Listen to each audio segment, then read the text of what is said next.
section 1.7 is analyzing graphs of functions and piecewise functions. So in this section, we're going to talk about things being even or odd. So there is a formula that you can use, or a algorithm, I guess you can use, to test if something's even or odd. But remember, everything we do algebraically has a graphical interpretation. So if you plug negative x into a function and it simplifies out to the original function you started with, then we say that this is an even function. Furthermore, we can visually identify an even function if it is symmetric to the y-axis. So even and odd functions are also sometimes referred to as symmetry tests, right? And a great example of this would be y equals x squared. I personally like this one a lot because 2 is even, and clearly if I plug negative x into this, negative x times negative x comes out as positive x. So the function comes out exactly as the same. The graph of this function, hopefully most people know what it looks like. We're going to work with quadratics later, but if you graph this function, it is clearly symmetric to the y-axis. If you plug negative x into a function and simplify it, and you get negative 1 times the original function, right? Another way is all the signs flip, right? Then f of x is odd, and we say it's symmetric to the origin.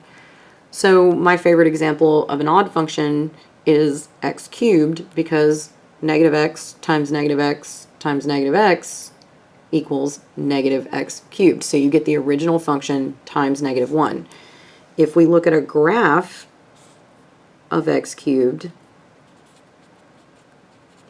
it's symmetric to the origin. And what we mean by that is it's making the same opposite moves, right?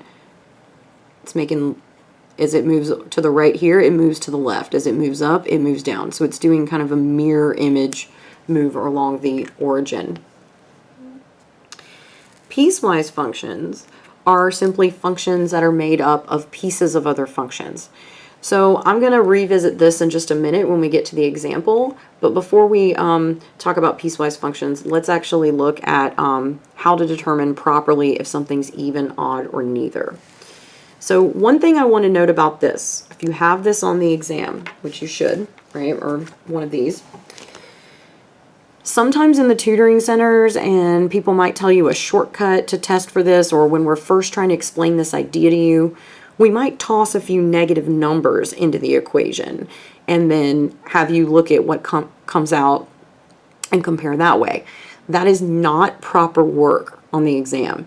If we ask you to determine whether a function is even, odd, or neither, we want you to justify your answers algebraically. That means using variables. These definitions have to be true for all values of x. You can't just cherry pick numbers and plug it in that way. So I'm going to show you the correct way to do that. So the first thing we do to test for symmetry is we plug negative x into the equation. So here I'm going to have negative x times the absolute value of negative x. So before I investigate this, right, you can't make a determination yet. We actually have one more algebra step to simplify this. So negative x, the absolute value of negative x, is actually the same thing as just the absolute value of x. So the reason that is true is the following. If I have the absolute value of some number a times some number b, that is the same thing as saying the absolute value of a times the absolute value of b. So the absolute value of negative x is actually the absolute value of negative 1 times the absolute value of x, and you can see that that's just going to equal the absolute value of x, because the absolute value of 1 is just 1. So this is actually the answer after we've simplified. So then we need to compare this to the original function. So x times the absolute value of x is the original function, so this is in fact negative 1 times f of x. So we would conclude that this is odd. For the next function, if we plug in negative x, we get g of negative, or square root of negative x plus 2. So I know for a lot of you, this is just going to feel wrong, right? You're going to see that negative sign under the square root, and you're going to be like, absolutely not, okay? Not quite true, okay? If we say the domain of this function, the way it stands now, well, the domain of this is 0 included to positive infinity, right? Because as long as you plug in positive numbers here, you're perfectly fine.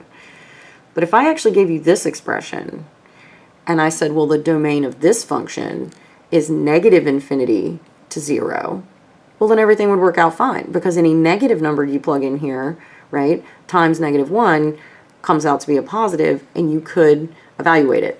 So what we're testing for here is odd and even, and I just realized I should have a negative sign here in front of my x, right? So what we're testing for is odd, even, or neither.